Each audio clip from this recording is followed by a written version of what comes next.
Good evening friends, good evening. फटाफट join करिए।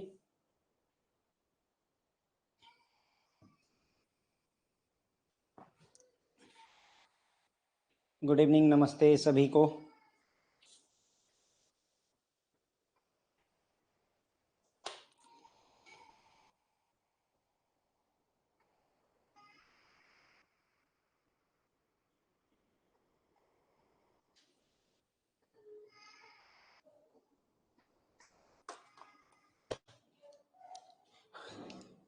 Good evening friends. BFM module A chapter number 1 part 2 दिसंबर का हम class कर रहे हैं इस समय, दिसंबर 2024। केस स्टडी है फॉरवर्ड कॉन्ट्रैक्ट पर आधारित, पहली केस स्टडी है हमारी। सर, जो जून 2024 में मैंने पढ़ाई है लाइव क्लासेस, 80 के आसपास क्लासेस हैं, उनको पढ़ लीजिए। लगभग हर चीज कवर है, लगभग हर चीज कवर करी हुई है। कुछ ज्यादा एक्स्ट्रा करने की जरूरत नहीं है अपने को, लेकिन अब थोड़ी बहुत जो कमी थी थ्योरेटिकल एस्पेक्ट में वो हमने इस बार पूरी कर दी है। अब बस केस स्टडी करवा देते हैं तो काम हो जाएगा। चाहे वो मॉड्यूल बी की पढ़िए, चाहे डी की पढ़िए, चाहे सी की पढ़िए, कोई फर्क नहीं पड़ता है। कुछ केस स्टडी और करनी है बस। बाकी आप मान कर चलिए कि बीएफएम का जो कंटेंट है मौके पर आपको आईआईबीएफ में 60 नंबर दिलवाने के लिए सफिशिएंट है मौके पर। आज के बाद एक भी क्लास ना करूं तो बता रहा हूं मैं आपको, ओके। जो हम इसके अलावा कर रहे हैं क्लासेस वो आपको आगे ही ले जाएंगे, ठीक है। फॉरवर्ड कॉन्ट्रैक्ट पर केस स्टडी नंबर 1 है। आइए डिटेल्स देखते हैं और फिर क्वेश्चन सॉल्व करते हैं। कुछ डिटेल जो है बुक लेने की आवश्यकता नहीं है, कोई नीड नहीं है। अगर आपको जो मैं पढ़ा रहा हूं वो समझ में आता है तो बुक की जरूरत नहीं है। 10 जुलाई 2024 को your export customer request you to negotiate 60 days DA document against acceptance होता है, ठीक है। और डीपी डॉक्यूमेंट अगेंस्ट पेमेंट होता है, ठीक है। तो 60 डेज का एक एक्सपोर्ट बिल है आपके सामने 50,000 यूरो का। उसको निगोशिएट करने के लिए बोल रहा है कि हमारे बिल की पेमेंट कर दीजिए एक तरीके से। एक्सपोर्ट कस्टमर है आपका, 10 जुलाई 2024 को आपके पास आता है और बोलता है कि सर हमारा एक्सपोर्ट का बिल है। बेसिकली वो ये कह रहा है कि आप उसकी पेमेंट कर दीजिए, ठीक है। ओके, तो ठीक है। 60 डेज का है, इसका मतलब क्या हुआ कि 60 दिन बाद पेमेंट चाहिए, अभी का नहीं। एक्सपोर्ट बिल आज से 60 दिन बाद का है, ठीक है। अब बिल है यूरो 50,000 का, ठीक है। तो इसका मतलब हमें यूरो और आईएनआर का रेट चाहिए होगा। हमें किसका चाहिए होगा? यूरो आईएनआर का रेट चाहिए होगा। क्यों? क्योंकि बिल यूरो का है और हमारे देश में हम पेमेंट आईएनआर की करेंगे या पेमेंट लेंगे देंगे आईएनआर में, तो यूरो आईएनआर का रेट हमें चाहिए, ठीक है। लेकिन हमें दिया क्या है सर? हमें दिया हुआ है स्पॉट रेट।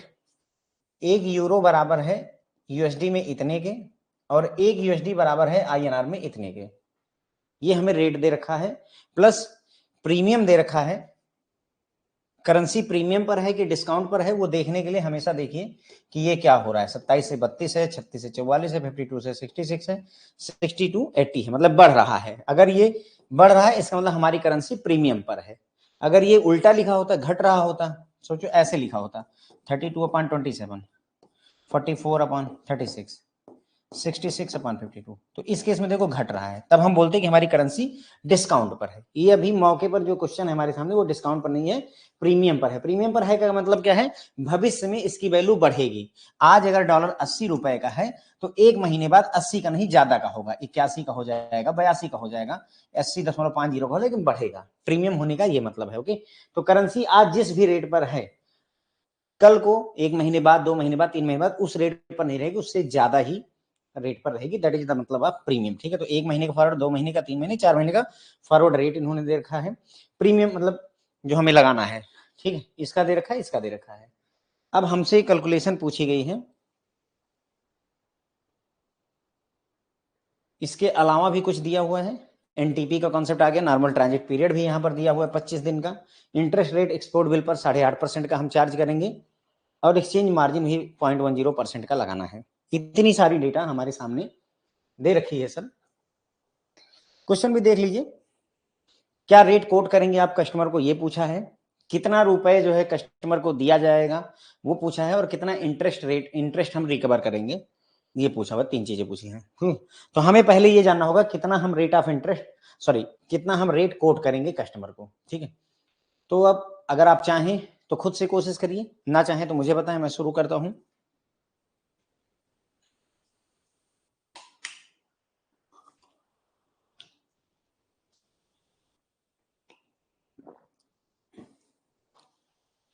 हाँ बिल्कुल कर सकते हैं। एबीएम का सर जो है बुलेट पॉइंट्स अवेलेबल है, केवल जो है बीएफएम का छोड़ के बाकी सबके बुलेट पॉइंट्स अवेलेबल हैं, और बीएफएम का भी अवेलेबल हो जाएगा, work is going on currently. Okay, कोशिश में हूं कि अवेलेबल करवा दूं। तारीफ के लिए धन्यवाद जो भी, विवेक सर। ठीक है, तो हमारा कंसर्न यही है, ठीक है। शुरू करते हैं। देखो इसमें कोई कठिनाई नहीं है, सिर्फ कठिनाई क्या है कि इतना सारा डेटा दिया होता है, दिमाग में हौच पौच हो जाती है कि करना क्या है, ठीक है। तो एक एक सिरे से चलेंगे, एक एक बात को समझते हुए आगे बढ़ेंगे तो आसान हो जाएगा।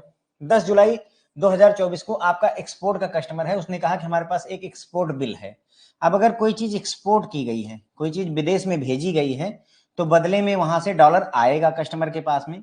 कस्टमर अपने पास डॉलर रखेगा नहीं, तो वो डॉलर को बेच देगा, क्या करेगा, सेल करेगा, और हम क्या करेंगे, उससे खरीदेंगे। तो हम रेट कौन सा कोट करेंगे सर, बाई का रेट कोट करेंगे। क्लियर हो जाती बात। पिछले लेक्चर में भी या जितने भी लेक्चर हैं वहां पर हम ये बात जान चुके हैं कि अगर हमारा एक्सपोर्ट का बिल है तो हमें बाई करना पड़ता है। मैं याद नहीं कर रख पाता हूं, पर हाँ लॉजिक है कि हाँ बाई क्यों करना है, ठीक है। तो हमें खरीदना होगा 50,000 यूरो को, 50,000 यूरो खरीदेंगे, बदले में रुपए देंगे, लेकिन किस रेट पर देंगे।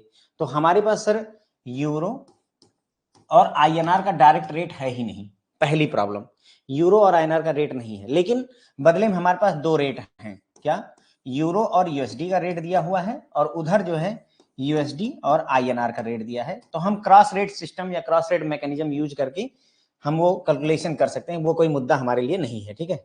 इनकी सहायता से हम यूरो आईएनआर का रेट निकाल सकते हैं, ठीक है।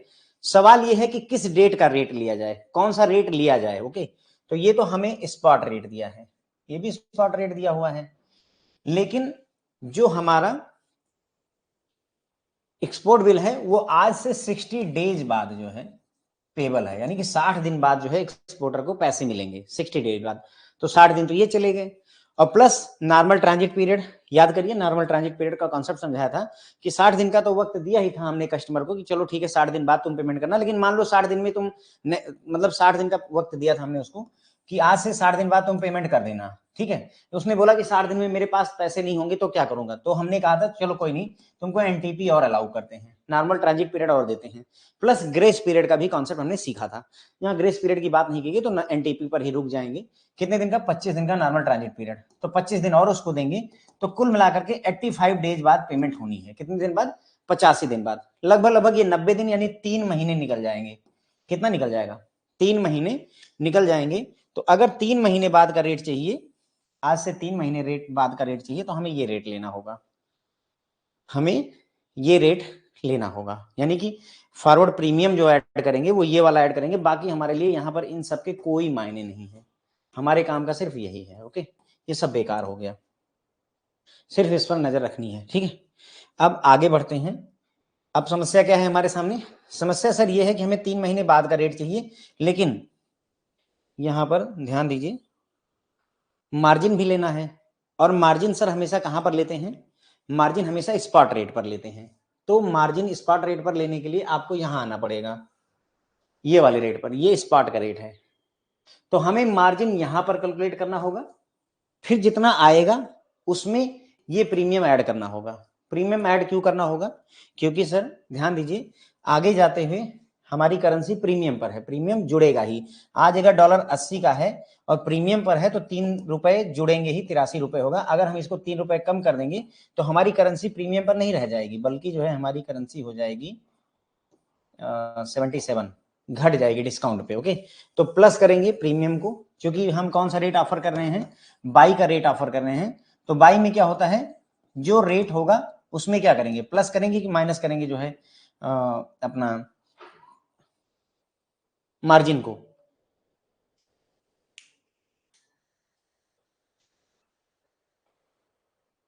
कोई बात नहीं सर, एनटीपी क्यों लिया गया सर, 61 डेज से 90 डेज तक वही लेना होगा। हाँ 61 से 90 डेज वही लेना होगा, कोई नहीं कोई नहीं, ना घबराएं ना घबराएं, सब होगा। एक एक बात पे बाकायदा गौर किया जाएगा, चिंता ना करें। तो अभी तक जितना भी समझा उसमें पहला कंसर्न तो यही उठ गया कि सर हमने 3 महीने बाद का ही क्यों लिया, वो मैं क्लियर कर देता हूं, फिर आगे बढ़ते हैं। देखिए मैंने ये कहा कि देखो ये 60 डेज का एक्सपोर्ट बिल 60 डेज निगोशिएबल है, मतलब कहने का आज से 60 डेज बाद इसकी पेमेंट होगी। बिल दो तरीके के होते हैं एक्सपोर्ट बिल, मैंने आपको बताया था। एक्सपोर्ट बिल एट साइट होता है, यानी कि देखा और पेमेंट कर दी, देखा और पेमेंट कर दी। और यूसांस बिल होते हैं, यूसांस बिल होते हैं, यूसांस जिनकी पेमेंट तुरंत नहीं होती, बाद में होती है। तो एट साइट जो बिल होते हैं उसमें क्या है, उसमें क्या होता है, उसमें पेमेंट तुरंत ही करनी, फिर भी एनटीपी का कॉन्सेप्ट वहां पर आता है, एनटीपी दे दिया जाता है। और उसांस बिल में जो अपना मतलब यूसांस कुछ समय बाद पेमेंट करनी, जैसे 60 दिन बाद करनी तो 60 दिन प्लस एनटीपी और प्लस ग्रेस पीरियड, ये सिखाया है मैंने सर। एनटीपी पर बाकायदा हमारी क्लास चली हुई है, उसमें मैंने समझाया हुआ है, ठीक है। तो अब इसके हिसाब से अगर हम देखें तो 60 दिन बाद तो पेमेंट ही होनी है, क्योंकि क्वेश्चन ही कह रहा है कि सर पेमेंट 60 दिन बाद। 120 दिन कहता तो 120 दिन ले लेते हैं, फिर 25 दिन का मार्जिन उसको ग्रेस देंगे एक तरीके से, एनटीपी 25 दिन का ग्रेस देंगे, कितना हो जाएगा 85 डेज, 85 दिन।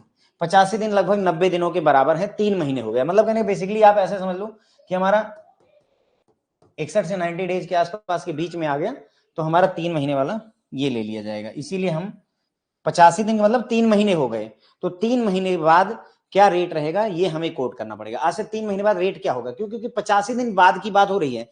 कस्टमर भले ही हमारे पास 10 जुलाई 2024 को आया है, लेकिन 10 जुलाई 2024 से 85 दिन बाद पेमेंट होनी है, तो 85 दिन बाद क्या रेट रहेगा वही कोट करेंगे, वही हम यहाँ कैलकुलेट करने की कोशिश कर रहे हैं, ठीक है। तो ये हो गया 3 मंथ का, इसीलिए लिया। अगर हम 2 महीने वाला ले लेते मान लो तो दिक्कत हो जाती, क्यों, क्योंकि ये 60 डेज तक ही कवर कर रहा है, बाकी के 25 दिन का क्या होगा, इसलिए हमें मजबूरी में 3 महीने वाला ही रेट लेना पड़ेगा, ठीक है।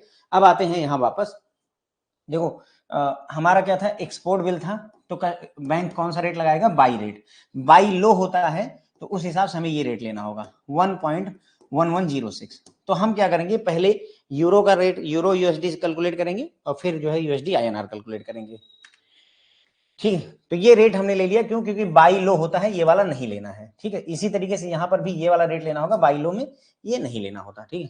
तो अब सर ये हमारा रेट हो गया, इसमें हमें क्या करना है, मार्जिन, मार्जिन कितना है 0.10% का मार्जिन लगेगा, तो इसका 0.10% कितना होगा कैलकुलेट कर लिया जाए, तो इसका 1.1106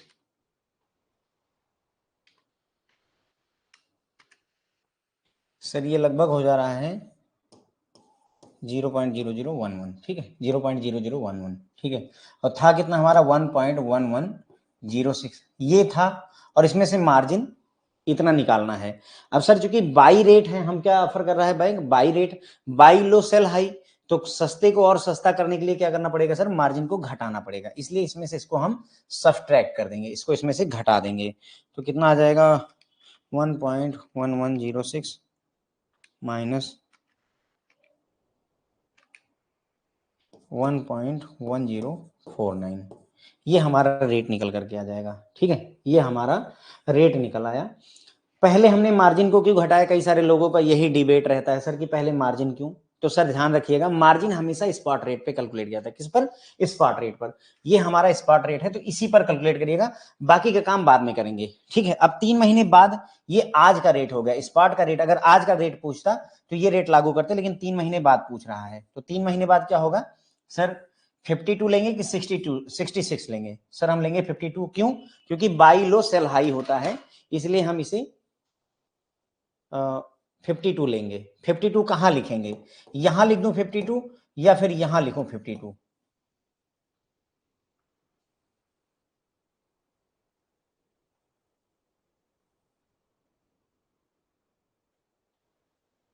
तो सर 52 लेने का तरीका ये होता है कि अगर हमने 4 डिजिट का कैलकुलेशन करा हुआ है तो इसको सबसे लास्ट में रख दीजिए, मतलब कहने का अगर मान लो तुमने 4 डिजिट का लिया 1049 लिया हुआ है, तो 52 या जो भी है उसको पीछे की तरफ से लिखना शुरू करो और यहां पर डेसिमल लगा देना, ये तरीका होता है सर इसका, ओके।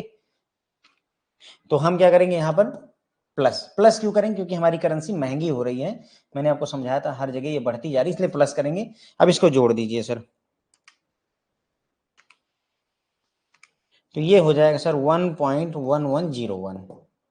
ये इसका रेट आ गया, किसका, हमारा रेट किसका निकल आया सर, हमारा रेट निकल आया यूरो यूएसडी का रेट। यूरो यूएसडी का रेट आज से 3 महीने बाद, आज से 3 महीने बाद जिस डेट को पेमेंट होनी है वहां का रेट निकल आया। पहले हमने क्या किया, बाई लो के हिसाब से पहले सस्ता वाला रेट उठाया, सबसे सस्ता वाला रेट कौन सा था, ये वाला, इसको उठाया, फिर उसमें से मार्जिन घटा दिया, तुरंत ही मार्जिन घटा दिया। मार्जिन कितना है 0.10%, तो 0.10% इसका कैलकुलेट किया। कैसे कैलकुलेट किया गया वो भी देखना चाहें तो 1.1106 इंटू 0.10 परसेंटेज निकालना है, तो परसेंटेज का साइन हटा करके यहाँ अपान में 100 कर दीजिए, ठीक है। अब बस कैलकुलेशन कर लीजिए कैलकुलेटर उठा करके, ठीक है, आ जाएगा आपका, ठीक है। 1.1106 इंटू 0.10 डिवाइडेड बाई 100 कर देंगे तो आपका यही आ जाएगा 0.0011। और भी है लेकिन हम इग्नोर कर सकते हैं, 4 डिजिट तक ही लेंगे, ठीक है सर।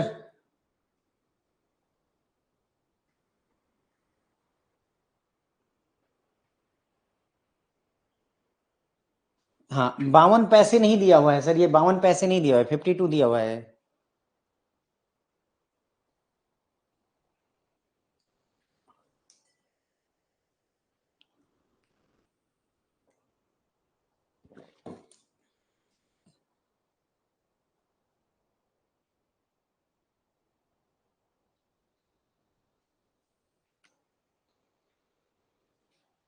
कैलकुलेशन रॉन्ग, ठीक है कोई बात नहीं, क्या गड़बड़ है बताएं मुझे।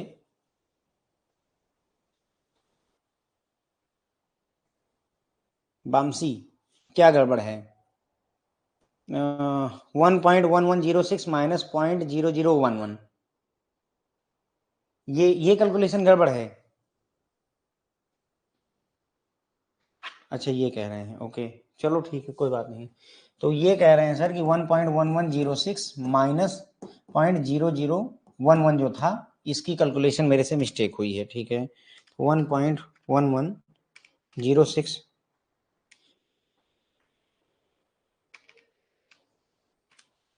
ठीक है 1.1095 ये आ रहा है सर, सही है, ठीक है। तो 1.1095 और उसके बाद में इसमें हम क्या करेंगे, अपना प्रीमियम ऐड करेंगे, प्रीमियम ऐड कर देंगे तो 0.0052, ठीक है। तो ये हो जाएगा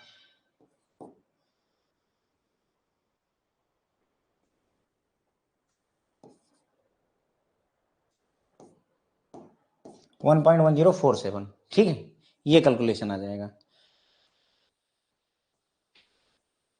ये हमारा कैलकुलेशन आ गया 1.1047, ठीक है। चलो पूछ रहे हैं सर कि वाई 10%, सर ये दिया हुआ है ना, मार्जिन कितना है 0.10% मार्जिन दिया हुआ है।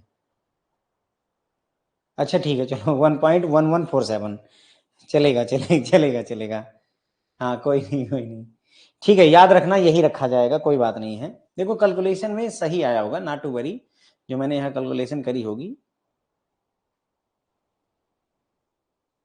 ये है ना 1.1147, घबराए नहीं, गलती यहाँ पर हो रही है, कोई बात नहीं है, ठीक है। चलो आगे बढ़ते हैं, तो ये पहला हमने कैलकुलेशन कर लिया। अब सर दूसरा कैलकुलेशन इसी तरीके से करेंगे, ये वाले के लिए यूएसडी आईएनआर का, ठीक है, इसी तरीके से।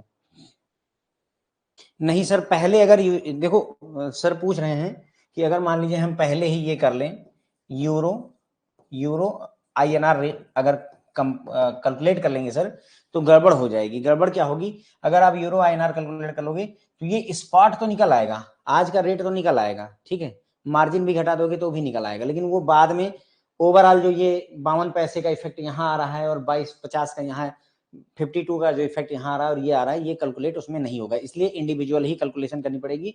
पहले हमें 3 महीने का रेट जो है इसका निकालना पड़ेगा, फिर 3 महीने का इसका निकालना पड़ेगा, तब हम यूरो आईएनआर निकाल सकते हैं सर। वहीं पर कैलकुलेट कर देंगे तो ये सारी चीजें कहाँ जोड़ेंगे, कहाँ ले जाएंगे, अगर यूरो आईएनआर यहीं निकल आया तो ये 52 कहाँ जाएगा और ये 22.50 कहाँ जाएगा, ये प्रॉब्लम हो जाएगी, ओके। तो इसलिए यहाँ कैलकुलेशन अब यूएसडी वाली देखते हैं, 63.6825, ठीक है, ये हमारा रेट है। अगेन वही मार्जिन कितने का 0.10 परसेंटेज का मार्जिन इसमें से सब्सट्रैक्ट करना है, ठीक है। तो 0.10 का कैलकुलेशन कर लीजिए। 63, अगर गड़बड़ हो तो बताना सब लोग, ठीक है। 6325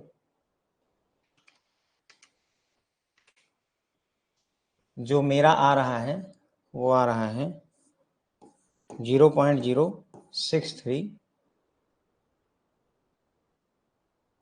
ठीक है। उसके हमने 7 ले लेते हैं, इसको लगभग इतना आ रहा है, ठीक है। तो अगर हमारे पास रेट क्या था 63.6825, उसमें से हमें इसको घटाना है। तो 63.6825 माइनस 0.0637, तो ये सर आ जा रहा है 63.6188। यहाँ तक सही है? हाँ 6188। अब उसके बाद में हमें 3 महीने बाद का जो है प्रीमियम ऐड करना है, तो ये 2250। तो अगेन पीछे मतलब इसे 0522 ऐसे लिखते हैं ना, बताया पीछे की तरफ से लिखना शुरू कर दो, जहां पर आए वहां डेसिमल लगा करके पूरा भर दो।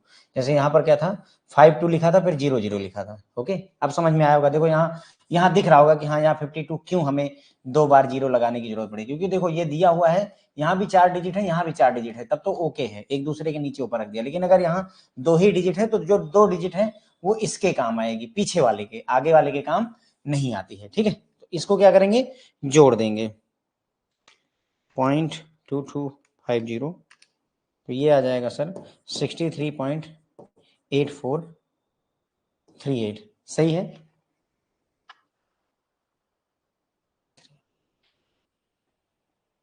गड़बड़ हो गई क्या कुछ?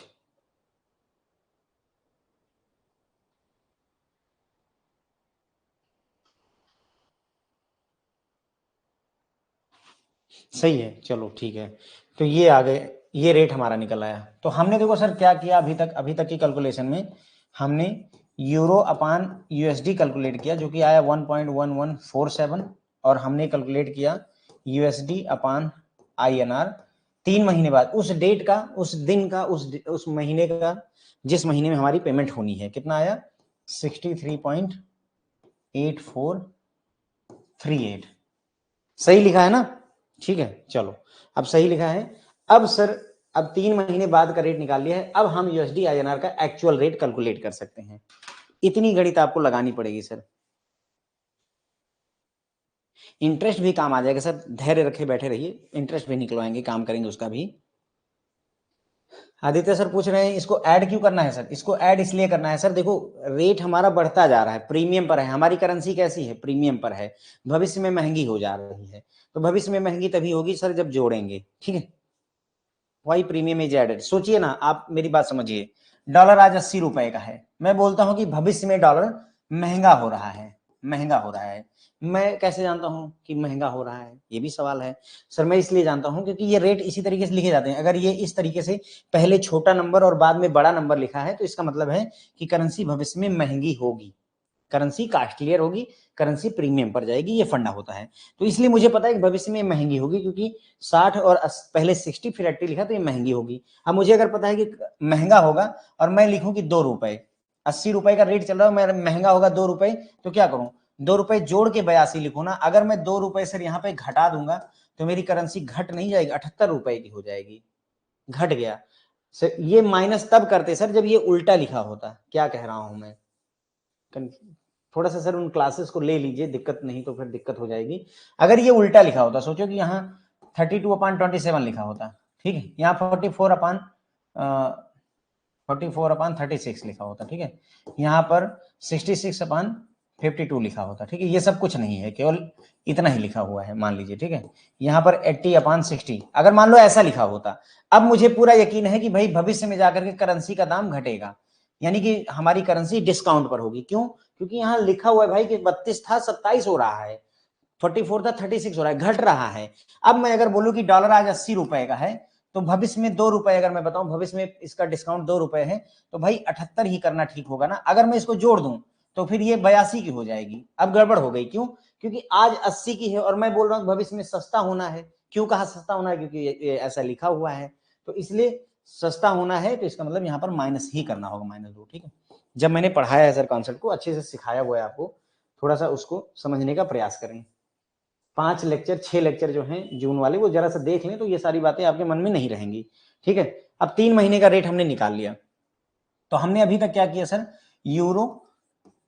यूरो और यूएसडी का सर हमें रेट दिया हुआ था। कौन सा रेट दिया था सर, स्पॉट वाला रेट दिया था। स्पॉट रेट में से हमने मार्जिन को घटा दिया, क्योंकि मैंने बताया कि हम मार्जिन को ही घटाते हैं, मतलब मार्जिन को स्पॉट रेट से ही घटाते हैं। अगर हम प्रीमियम जोड़ के, जैसे कुछ लोगों के मन में जो अब कई सारे बवाल आ रहे हैं दिमाग में, तो उसको भी सॉर्ट आउट करते हैं। मान लो 1.1106 और तुम्हारा मन करता है कि सर पहले प्रीमियम जोड़ देते हैं, ये पहले इसको प्रीमियम को जोड़ लेते हैं, चलो जोड़ लेते हैं। तो ये सर 6 2 8 5 1 1.1158 आ जाएगा। अब इस पे अगर प्रीमियम निकालोगे 0.10%, अगर इस पे प्रीमियम निकालोगे इसका और घटाओगे तो आपका आंसर गलत हो जाएगा, क्योंकि एज पर फिडे गाइडलाइन हमेशा स्पॉट रेट पर ही प्रीमियम कैलकुलेट होता है। ये गलत हो गया, क्यों? क्योंकि अब आप प्रीमियम जोड़ करके तब जो है कैलकुलेशन कर रहे हैं, वो गलत है। हमें ये नहीं करना होता। हमें क्या करना होता है सर, हमें करना होता है जो हमारा स्पॉट रेट है 1106 से, इसी में से ही मार्जिन घटाते हैं, इसी में से ही मार्जिन को घटाते हैं। इसलिए पहले हमने मार्जिन को घटा दिया। ठीक है, हमें जो रेट दिया हुआ था स्पॉट रेट, ठीक है, जो स्पॉट रेट दिया था उसमें से माइनस किया हमने मार्जिन, और उसके बाद में प्लस किया प्रीमियम को। ठीक है, आई बिलीव मैंने सभी बातों के जवाब दिए कि हम क्यों मार्जिन स्पॉट रेट से ही घटा रहे हैं एज पर फिडे गाइडलाइन, और प्रीमियम क्यों जोड़ा जा रहा है, क्योंकि प्रीमियम पर करेंसी तभी जाएगी जब जोड़ोगे। ठीक है, तो इसको फॉलो करके हमने यूरो यूएसडी का 3 महीने बाद का रेट निकाल लिया, यूरो यूएसडी। इसी पैटर्न को फॉलो करते हुए हमने इसका भी निकाल लिया, किसका, यूएसडी आईएनआर का। अब जो है सर आप इसको कैलकुलेट कर लीजिए, क्या यूरो आईएनआर कैलकुलेट करना चाहते हैं, कैलकुलेट कर लीजिए। वही क्रॉस रेट वाला जो फंडा सिखाया था। हमें यूरो कहाँ चाहिए सर, ऊपर, हाँ यहाँ पर ऊपर में है, तो सीधे 1.1147 लिखिए, मल्टीप्लाई का साइन लगाइए। यहाँ पर हमें आईएनआर नीचे चाहिए, इत्तेफाक से नीचे है, तो बस सीधे सीधे वही लिख दीजिए 63.8438, मल्टीप्लाई कर लीजिए इसको।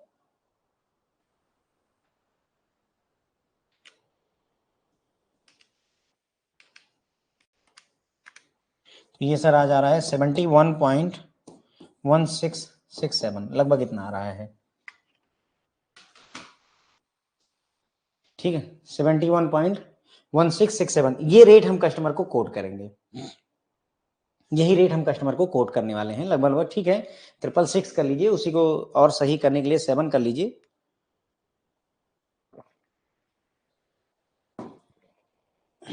तो हम कस्टमर को यही रेट कोट करेंगे।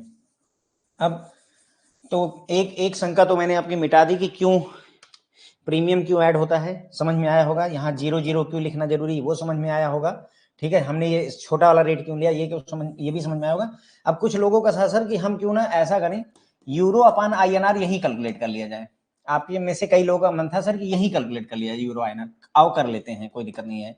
यूरो कहाँ चाहिए सर, ये क्या है, यूरो यूएसडी है ना। ये क्या रेट है, यूरो यूएसडी है, और ये क्या है, ये है सर यूएसडी आईएनआर दिया हुआ है। ठीक है, तो इसमें आप क्या कर सकते हैं, यूरो यूएसडी दिया हुआ है, हमें यूरो ऊपर चाहिए तो ऊपर ही है, तो 1.1106 मल्टीप्लाइड बाई ये वाला। ठीक है, क्योंकि बाई लो कर रहे हैं तो 63.6825, इसको आपस में मल्टीप्लाई कर लीजिए। 1.1106 इंटू 63.6825 इक्वल टू, तो ये सर लगभग आ जा रहा है 70.7258 के आसपास। ठीक है, चलो ये भी आ गया। मैं मान लेता हूं कि आप इसमें मार्जिन भी कर लेते हैं, मार्जिन भी 10% -10% का मार्जिन है। चलो मार्जिन भी निकाल लेते हैं, तो हमारा कितना आ जाएगा 70.7258 इंटू 0.10 डिवाइडेड बाई 100, तो ये सर आ जा रहा है 0.0707। ठीक, घटा लो इसको, इसमें से इसको सब्सट्रैक्ट कर लेंगे कि मार्जिन घटाते हैं। 70.7258 माइनस 0.0707, तो ये सर आ जा रहा है, हम कैलकुलेशन मिस्टेक, 70.7258 माइनस कोई कैलकुलेट करके दे दो, कैलकुलेटर जो है गड़बड़ हो रहा है। तो 70.6551 आ गया। ठीक है, चलो यहां तक तो हमें कोई दिक्कत नहीं हुई है ना, यहां तक कोई दिक्कत नहीं है। समस्या कहां खड़ी होती है, अब तुम क्या किए, यूरो और आईएनआर को मिक्स करके ले आए। तुमने क्या किया, स्पॉट रेट को मल्टीप्लाई किया और उसमें से मार्जिन निकाल दिया। तो ये स्पॉट रेट है, ये क्या है, स्पॉट रेट यूरो आईएनआर का है। अब अगर आपसे पूछा जाए कि 3 मंथ बाद, 3 महीने बाद क्या रेट होगा, 3 महीने बाद क्या रेट होगा, तो अब क्या करें सर, ये 52 का और ये 22.50 का अब क्या करूं, इसको लगाऊं कि इसको लगाऊं, किसको यूज करें? आप समझे मेरी बात को, मैं क्या कह रहा हूं भाई। ये तो हमें आज का रेट मिल गया ना, ये आज का रेट है, उसी में से मार्जिन घटा दिया, तो ये आज ही का रेट है। कौन सा रेट है, स्पॉट रेट है। 3 महीने बाद का रेट कैसे कैलकुलेट करूं, क्यों, क्योंकि मेरे पास में यूरो स्लैश आईएनआर का कोई भी ये ऐसा रेट नहीं दिया हुआ कि ये 68/72 होगा, ऐसा कुछ दिया नहीं है। तो मैं क्या जोड़ूं इसमें, है ना भाई, हमको क्या करना पड़ता है, इसके बाद प्रीमियम जोड़ना पड़ता है। हमें क्या करना था, प्रीमियम जोड़ना है। So which premium we should use, सवाल ये है सर, अपने आप से पूछिए कि मैं कौन सा प्रीमियम जोड़ दूं। सर 2-2 प्रीमियम दिए हुए हैं, लेकिन हमारे काम की कोई नहीं है। क्यों नहीं है, क्योंकि ये सर यूएसडी यूरो और यूएसडी का है और ये यूएसडी आईएनआर का है, कौन सा यूज करूं, इसीलिए हाँ, इसीलिए जो है यही रोक दोगे कि भाई बस हो गया, ये वाला तरीका नहीं आजमा सकते। इसका मतलब ये हुआ कि हमें हर एक का अलग अलग अटॉप्सी करनी पड़ेगी, पोस्टमार्टम करना पड़ेगा, इसीलिए इतनी मगजमारी और मेहनत की है। ठीक है, तो जिसके दिमाग में ये था आइडिया वो अब ये समझ ले। अरे हिमांशु सर रहने दीजिए ठीक है, ठीक है, सरल रखिए, बहुत ज्यादा कॉम्प्लेक्सिटी बढ़ा देंगे तो परेशान हो जाएंगे। ठीक है, तो बस हमारा रेट कितना आया था, 71 पॉइंट समथिंग आया था। ठीक है, आइए देख लेते हैं, 71.1667। ठीक है, ए पहला आंसर हो गया। ठीक है, अब देखो बिल हमारा, तो हमने कैलकुलेट क्या किया था, हमने सर कैलकुलेट करी थी इतनी मेहनत करके कि यूरो स्लैश आईएनआर। अब ये ऐसे क्वेश्चन एग्जाम में, ठीक है, पूछे जाते हैं। कितना था हमारा, 71.1667। ठीक है, रुपए, यानी 1 यूरो का इतना रुपए है। तो 50,000 यूरो का कितना हो जाएगा सर, सिंपल सा, 50,000 को 71.1667, इसी को 50,000 से मल्टीप्लाई कर लीजिए, कैलकुलेटर उठाइए और ये मल्टीप्लीकेशन कर लीजिए।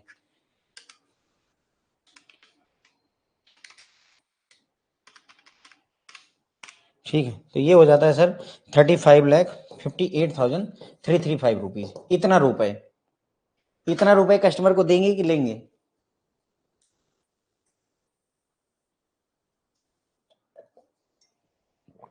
वामसी सर थोड़ा भरोसा रखिए, तीसरा क्वेश्चन वही है, घबराए नहीं, बने रहे हमारे साथ। 8.5% का भी यूज कर लेंगे। तो 35 देंगे कि लेंगे, क्रेडिट करेंगे कि जो है डेबिट करेंगे, बताएं।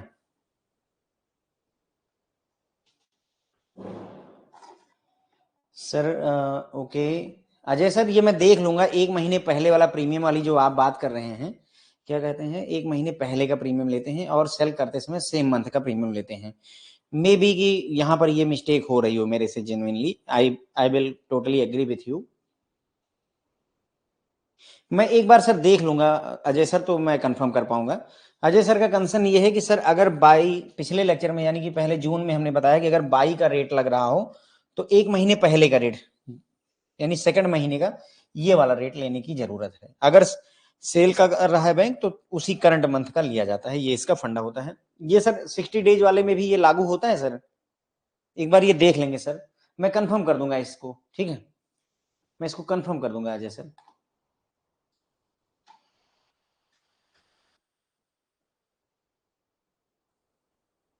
हाँ अंकुर सर, मैं एग्री करता हूँ, मुझे भी थोड़ा ध्यान आ रहा है, मे बी कि मेरे दिमाग से ये बात स्किप कर गई हो।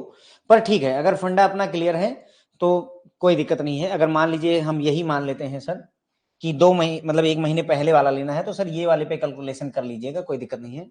मुझे थोड़ा सा देखना पड़ेगा, अभी एग्जैक्टली याद नहीं कर पा रहा हूँ मैं। हाँ सर, वो तब था जब डेज डिफाइन ना हो, मे बी इसीलिए कहीं ना कहीं कुछ डाउट है। मैं एक बार देख करके ही आपको कंफर्म करवा पाऊंगा। नहीं देखो सर, नंबर ऑफ डेज अगर डिफाइंड हैं, 85 डेज ही हो रहा है, इसलिए 3 महीने फॉरवर्ड का रेट लगेगा। हाँ कुछ कुछ तो है, लेक्चर नंबर 5 में ऐसा कुछ है। ठीक है, मैं देख लूंगा सर जो है, थोड़ा सा मुझे समय दे दीजिए, ठीक है, इसको हम कंफर्म कर देंगे, क्योंकि मुझे जो डाउट बन रहा है ना, यहाँ 60 डेज और plus 25 days, 85 days net, exactly 85 days हो रहे हैं। तो इस केस में पिछले महीने का जो लेने का कॉन्सेप्ट है वो थोड़ा सा कंसिडर करना पड़ेगा मुझे। ओके, चलो ठीक है, वो डिबेट कर ली जाएगी। अगर मान लो कि कॉन्सेप्ट सही है तो आप इस पे कैलकुलेट कर पाएंगे, कोई बड़ा भारी मुद्दा नहीं है, ठीक है।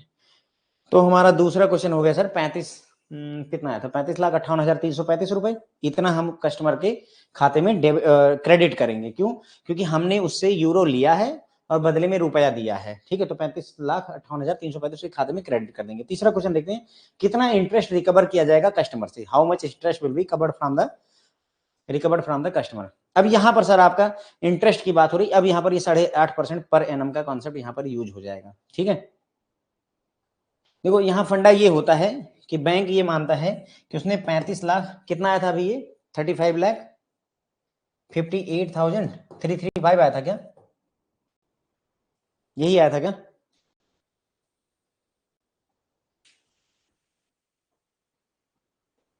चलिए थैंक यू ज्योति मैम, मेरे ख्याल हाँ 35,58,335, ठीक। अगर इतने रुपए जो है बैंक ने, मतलब पिछले क्लास में जून वाले में मैंने समझाया था कि इतना रुपए बैंक एक तरीके से आपका उधार दे रहा होता है। अगर इतना रुपए वो उधार दे रहा होता है तो इस पे 8.5% पर ईयर का इंटरेस्ट लेगा। कितना?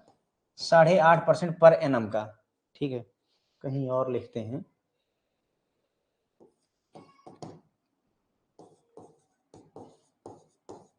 इंटू 8.5% का इंटरेस्ट लेगा।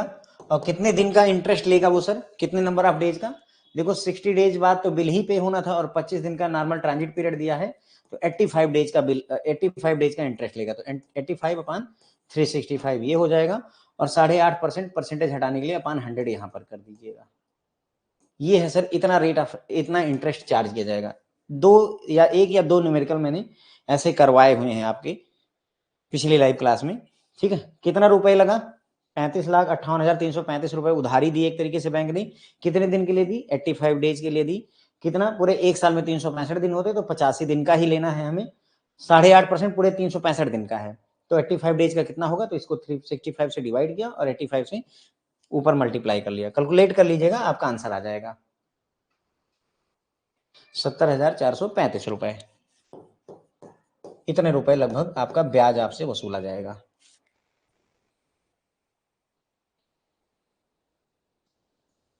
अमित सर ऐसे समझ लीजिए कि इंटरेस्ट क्यों ले रहा है बैंक।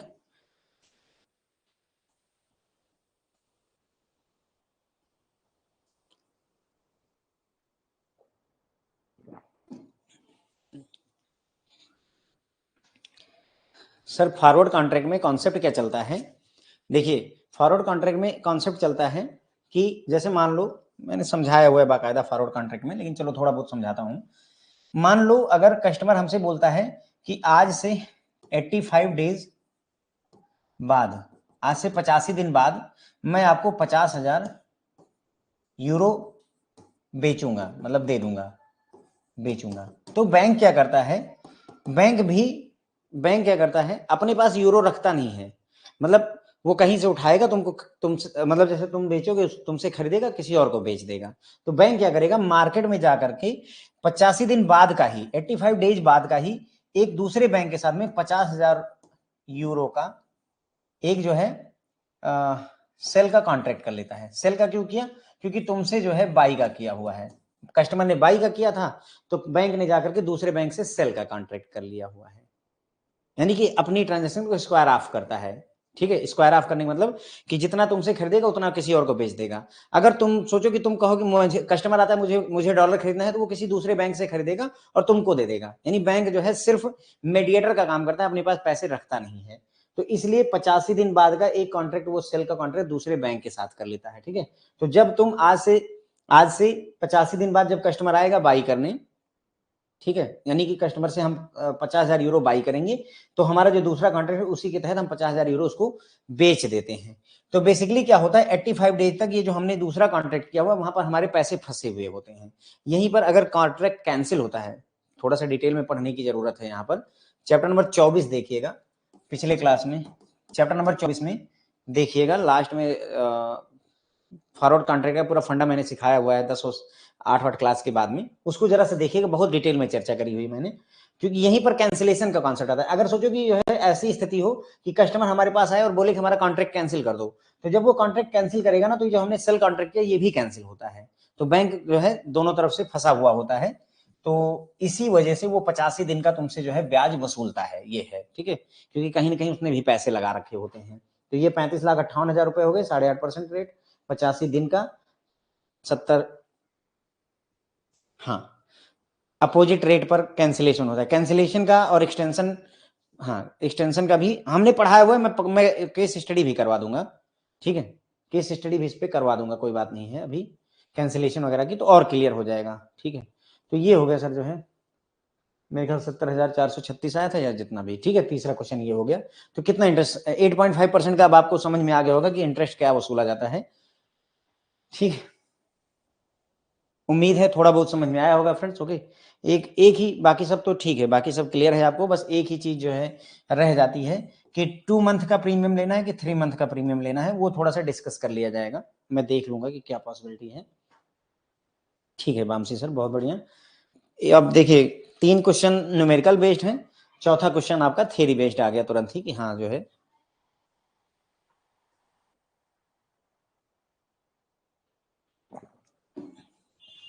सर पीडीएफ आपको अवेलेबल है ऐप में भी और गूगल ड्राइव पे भी। When the rate of particular currency pair is not directly available in the market, the rate of such currency pair is obtained using, हम क्या यूज करते हैं, कौन सी टेक्निक यूज करके, मतलब वही जो अभी तक करते रहे हैं कि मान लो हमें यूरो आईएनआर का रेट नहीं दिया है, तो हम क्या करेंगे सर, हम यूरो और यूएसडी का रेट दिया होता है और इधर यूएसडी और आईएनआर का रेट दिया होता है, दोनों रेट की सहायता से कौन सा मेथड यूज करते हैं, क्रॉस रेट मैकेनिज्म यूज करके कैलकुलेशन कर लेते हैं, ठीक है, कैलकुलेशन कर लेते हैं। Question number 4, question number 5,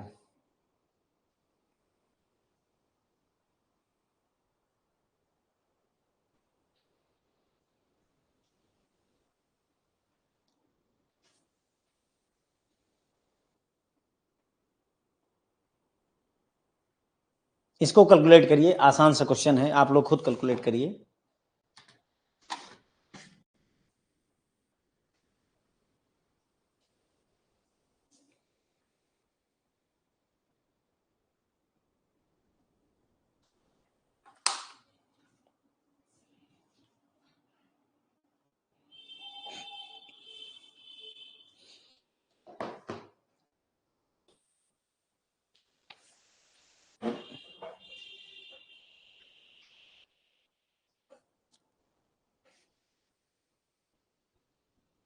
sir जून 2024 में जो लाइव क्लास हैं उनके साथ में पीडीएफ इन्हीं सभी क्लासेस की पीडीएफ भी पैरेलल में आपको अवेलेबल करवाई जाती है, वही फॉलो करिएगा sir.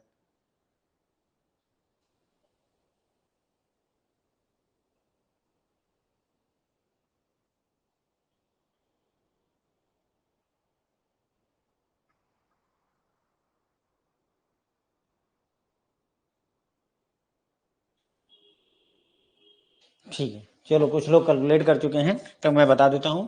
Calculate rate for inward remittance, यानी कि हमारे देश में पैसा आया हुआ है, इनवर्ड रेमिटेंस आया है, यानी कस्टमर के पास में पैसा आ चुका है, कस्टमर के पास डॉलर आया है, तो कस्टमर क्या करेगा, सेल करेगा। कस्टमर अगर सेल करेगा तो हम क्या करेंगे, बाई करेंगे। तो पहली बात बाइंग रेट और बाइंग रेट, अब ये तो हो ही नहीं सकता है, या तो ए सही है या तो सी सही है, ठीक है, तो या तो पहला सही है या तो तीसरा सही है, दोनों में से कोई एक सही है। चलो ठीक है, तो इनवर्ड रेमिटेंस 1 लाख का हुआ, यूएसडी रेट क्या है 45। अब हमने कौन सा रेट देखा सर, बाई का रेट, तो बाई लो होता है, तो लो में मतलब हमारा 45.00 रेट ले लेंगे, कौन सा रेट लेंगे 45.00। अब उसके बाद क्या करेंगे सर, इसके बाद में बैंक मार्जिन चार्ज कर रहा है, बहुत सरल सा क्वेश्चन है, मार्जिन चार्ज कर रहा है कितना 0.08%, 0.08% कैलकुलेट कर लीजिए इसका पहले,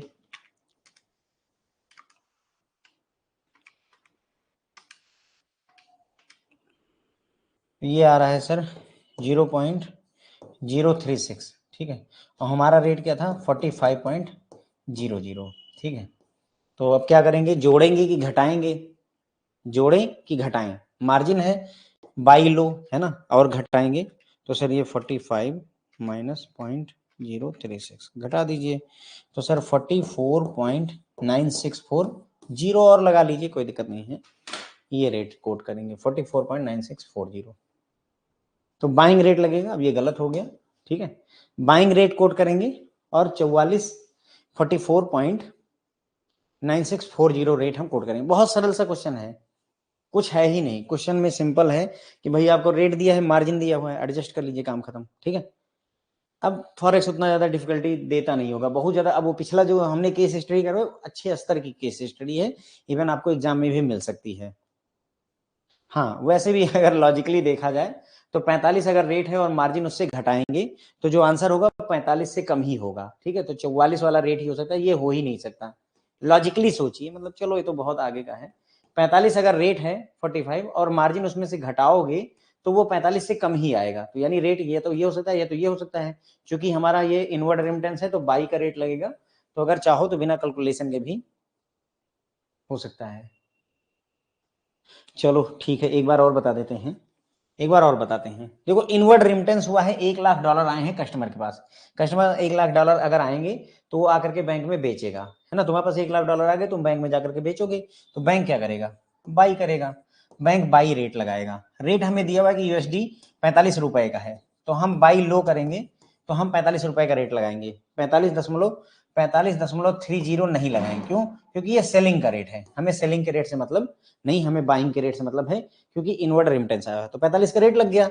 अब उसके बाद में हमें मार्जिन दिया हुआ है, मार्जिन इतना लगाना है, यानी बैंक कमीशन अपना पैसा काटता है, तो 0.08%, कितना 0.08% बैंक अपना मार्जिन कैलकुलेट करेगा।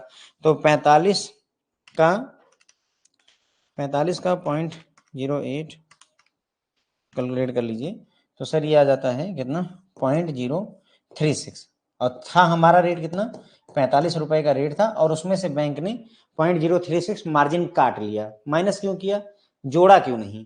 क्यों? क्योंकि हमारा जो है ये बाई का रेट चल रहा है, सस्ते को और सस्ता करेंगे, हमें सस्ते में खरीदना है। 45 रुपए का रेट है और अगर इसमें 36 पैसे जोड़ देंगे तो महंगा हो जाएगा, सस्ता करने के लिए घटा देंगे, तो माइनस, तो ये आ जाएगा सर 44.9640, इतना रुपए का रेट, ठीक है। तो कौन सा रेट लगेगा, बाई का रेट लगेगा और 44.9640 का रेट लग जाएगा। ओके, चलो ठीक है। अब इसी में क्वेश्चन पूछा गया है, सेम उसी क्वेश्चन से, क्वेश्चन नंबर 5 का ही है, कि भाई अगर मान लो कितना रुपए कस्टमर के खाते से डेबिट होगा या क्रेडिट होगा, एज पर क्वेश्चन 5, कस्टमर के खाते से डेबिट करेंगे या क्रेडिट करेंगे, कितना रुपए करेंगे, ये सवाल है। सवाल है कि कस्टमर के खाते से डेबिट होगा या क्रेडिट होगा, कितना रुपया होगा, ये सवाल है, ठीक है। अब देखिए इसको कैलकुलेट कर लीजिए, हमें अगर यही बाइंग रेट लिखा हो तो इसी से कैलकुलेशन हो जाएगी।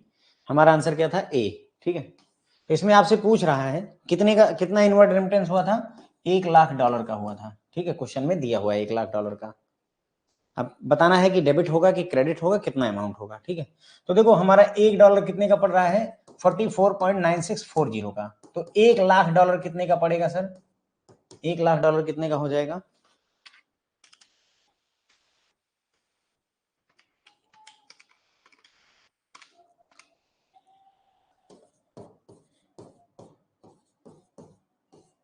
$4,96,400।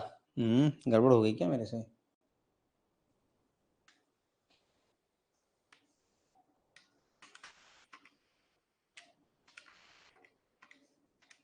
44,96,400 रुपीज, इतना रुपए मिलेगा कस्टमर को कि बैंक को, क्या सीन है। देखो कस्टमर के पास क्या आया था, डॉलर, डॉलर हमने कस्टमर से किया है बाई, तो इसका मतलब हमने डॉलर उससे लिया और बदले में रुपए उसको दिया, तो उसके खाते में क्रेडिट होगा, क्या होगा, क्रेडिट होगा।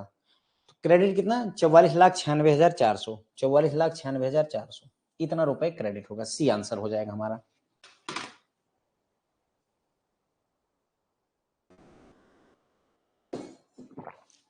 ठीक है, ऐसे भी क्वेश्चन आपसे पूछे जाते हैं कि डेबिट होगा क्रेडिट होगा, नहीं लिखा है, ठीक है। तो हमारा सी आंसर हो गया, और साथियों मेरे ख्याल से इसी के साथ में अपनी क्लास भी यहीं पर ओवर हो जाती है, ठीक है। मैंने अपनी तरफ से पूरा प्रयास किया है कि लगभग लगभग आपकी बातों का जवाब दे दूं। कुछ एक बातें फिर भी रह गई हैं, झूठ नहीं बोलेंगे। जो एक तो ये रह गई हैं कि सर ये वाला रेट लगाएं कि ये वाला, एक ये रह गया। और दूसरा सर आपको कहीं ना कहीं ये भी रह गया कि 85 दिन का हमने इंटरेस्ट क्यों चार्ज किया, उसका भी कहीं एक सफिशिएंट आंसर नहीं है इसमें। तो अगले लेक्चर में मैं कोशिश करूंगा इस बात का जवाब अच्छे से दे दूं कि हाँ 85 दिन का हमें रेंट क्यों, मतलब इंटरेस्ट क्यों भरना पड़ा है। ओके, डेबिट क्यों होगा सर, क्रेडिट होगा। हाँ हाँ बिल्कुल, चैप्टर 1 की देखिए, न्यूमेरिकल के लिए तो लाइव क्लासेस सफिशिएंट है सर। न्यूमेरिकल के लिए अगर देखा जाए ना, तो जितना लाइव क्लासेस में करवाया हुआ है उनसे काम बन जाएगा। लगभग लगभग न्यूमेरिकल करवा रखे हैं केस स्टडी में।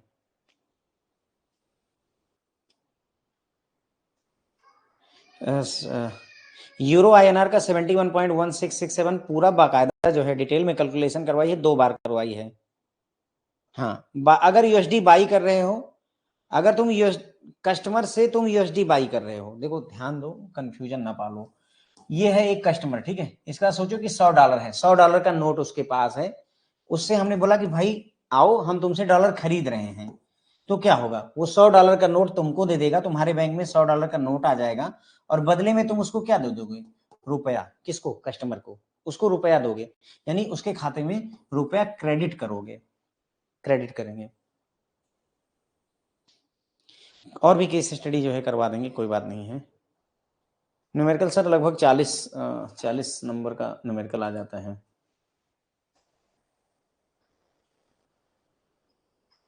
नहीं सर, रिकॉर्डेड भी देखनी पड़ेंगी, रिकॉर्डेड। ठीक है, मेरी तरफ से गुड नाइट है आप सभी को, क्लास ड्रॉप कर दीजिए। अगर किसी क्वेश्चन में डाउट है तो पूछ लीजिए। अब पूरी पूरी कैलकुलेशन लेकिन नहीं करवाऊंगा जो है।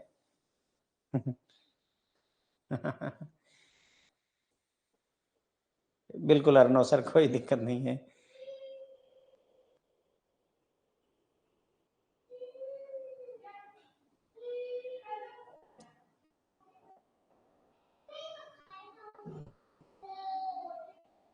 हाँ बिल्कुल, जो चैप्टर जो सर जो हमने 15 चैप्टर की क्लासेस ली हैं सर, न्यूमेरिकल उन्हीं में से ज्यादातर आते हैं, ज्यादातर न्यूमेरिकल आते हैं सर उसमें से। एक्सपोर्ट कस्टमर मतलब कोई ऐसा कस्टमर है जो कोई सामान एक्सपोर्ट कर रहा है, विदेश में भेज रहा है। अगर कोई सामान विदेश में भेजोगे तो बदले में वहां से डॉलर यूरो वगैरह आएगा। ठीक है, चलो कल्पेश सर यही है कि अगर डेट अगर फिक्स है तो उस केस में हमें सेम मंथ लेना होता है, ये मान लेते, मैं चेक कर लूंगा फिर भी जो है। रागिनी मैम बिल्कुल दिख रही हैं आप मुझे।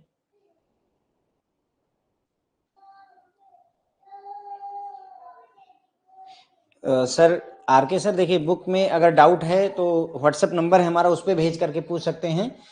और वैसे तो मैंने जितने भी न्यूमेरिकल हैं आपकी बुक में वो सारे सॉल्व करवाए हैं किसी न किसी तरीके से। ये नंबर है 9494787882, ये हमारा व्हाट्सएप नंबर है, इसी पर आप अपना डाउट भेज सकते हैं। ठीक है, चेतना मैम बताइए क्या नहीं सुनते हैं, I am available. Ganesh sir buying और सेलिंग कॉन्सेप्ट सिखाने में पूरा क्लास लगेगी 45 मिनट से ऊपर की।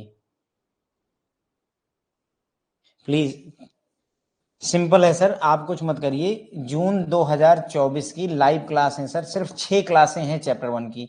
आप देख लीजिए ना, सब कुछ क्लियर हो जाएगा, कोई चीज ऐसी ही बची नहीं। चेन रूल क्या होता है, चेन रूल क्रॉस रेट एक ही बात है, वही क्रॉस रेट कह लीजिए, चेन रूल कह लीजिए, एक ही बात है। एक फोल्डर बना हुआ है उसी में, जब आप अपनी BFM कोर्स में जाएंगे सर तो वहां पर बहुत सारे फोल्डर हैं, module A, module B, module C, live class June, live class December, ऐसे करके पड़ी हुई है। ठीक है, 10 जुलाई का कोड है, 85 डेज ओवर।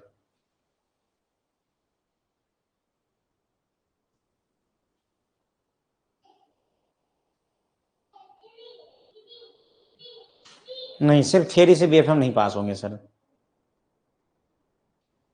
सर सभी के पैक में है विजय कुमार सर, ऐसा पॉसिबल ही नहीं कि आपके पैक में ना हो।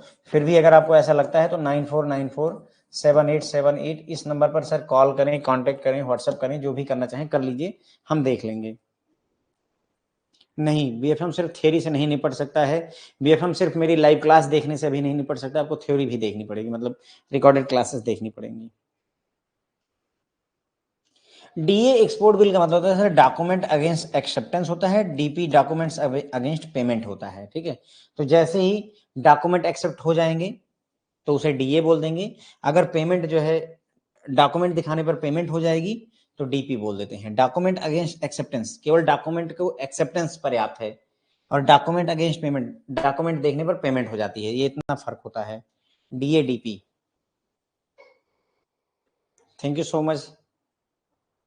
बीएफएम में सर कौन से चैप्टर पे नहीं, बीएफएम पे जो है मॉड्यूल ए और मॉड्यूल पे ज्यादा मॉड्यूल बी मॉड्यूल ए दोनों पर ज्यादा फोकस करिए, रिस्क से और इस पे। नहीं, बिल्कुल नहीं। यूट्यूब पर जो स्टैंडर्ड डेविएशन का क्लास है वो सर आपके ऐप में ऑलरेडी अवेलेबल है, कुछ अलग से नहीं डाला गया है उसको। वो पुरानी वीडियो थी, बहुत दिन से यूट्यूब पर कोई वीडियो नहीं गया था इसलिए पब्लिश कर दी गई है। वो आपकी क्लास में देखिए, यूट्यूब पर जो है उस ऐप पर जरूर है, ऐसे समझ लीजिए। ऐप पर हार्डली जो है 40% होगा, और यूट्यूब पर हार्डली 40% होगा, ऐप पर 100% चीजें डाली जाती है। जैसे ये जो क्लास हो रही है ऐप पर मिलेगी आपको, यूट्यूब पर नहीं मिलेगी।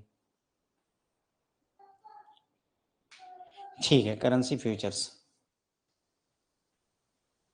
हाँ, अगर मतलब समय ना हो तो एबीएम के बुलेट पॉइंट्स रेफर किए जा सकते हैं, मतलब भर का काम हो जाएगा आपका सर। ओके, एबीएम में एचआरएम, हाँ एबीएम में एचआरएम से बिल्कुल क्लियर हो जाएगा सर। एचआरएम तो पूरा ग्रंथ है, एबीएम में केवल एक मॉड्यूल है।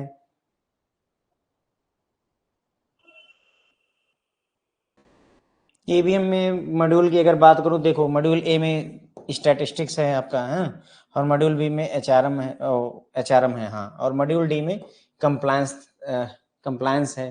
तो कंप्लायंस नया है तो आजकल थोड़ा उसको वेट दे रहे हैं, एचआरएम से पक्का क्वेश्चन पूछते हैं।